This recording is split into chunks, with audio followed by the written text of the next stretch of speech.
Call Gareth Hughes. Kia ora, Mr Speaker. Ngā mihi nui kia koutou. Kia ora. Rise to take a call on the Land Transport Management Amendment Bill, or is it more accurate, it should be called the Land Transport Put It on the Credit Card and Pray for a Brighter Future Bill. Mr Speaker, this bill, this bad bill, simply does a few bad things for New Zealand. It doesn't go about transport the key way, which is we should be discussing how to get around. Let's not make up stuff, exaggerate, as we heard from the National Backbench about horse and carts.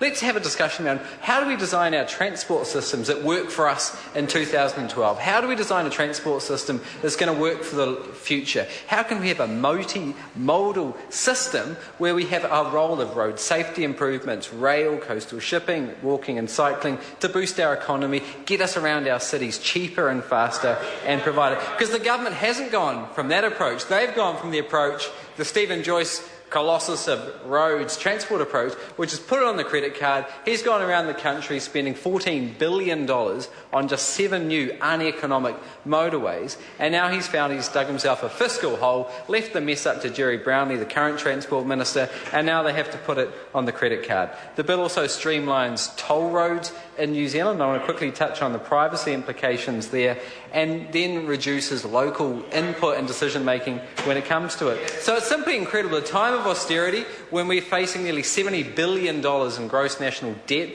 when we're seeing the government cut various budget lines, this government's quite prepared to put more uneconomic motorways on the credit card. It's simply mad when we know that some of them have negative benefit cost ratios. Take Puhoi to Wellsford, independent consultants found it had a benefit cost ratio of 70 cents. This means any member of the government would get laughed out of a board meeting if they were going to borrow $1 and we're only going to get 70 cents in economic return. It doesn't make sense.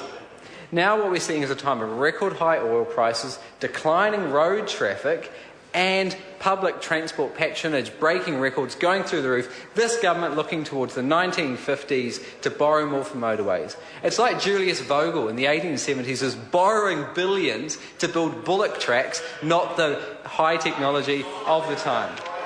So it doesn't make sense, Mr Speaker, but what this bill also does is also reduce the privacy of New Zealanders. This bill, quite deliberately, in its streamlining of toll roads, removes previous legislation requirements for personal information will not be collected. It's raised the Privacy Commissioner's red flag. She's concerned. Going to look forward to her submission at the Select Committee. And the question is, why is the government doing this? I haven't heard a single member on this side of the House talk about this issue. Likewise with the public transport, the PTOM changes, public transport operating model changes. Haven't heard anyone on this side of the government explain why they're doing it, because the truth is they want their mates who denote to them to cherry pick the most profitable routes and leave the least profitable routes up to the councils. And at the same time, this government wants to take away the local community, the non-voting members on regional transport committees. They want Stephen Joyce and Jerry Brownlee to tell all of our cities, including Coromandel, which has had their local road budget slashed,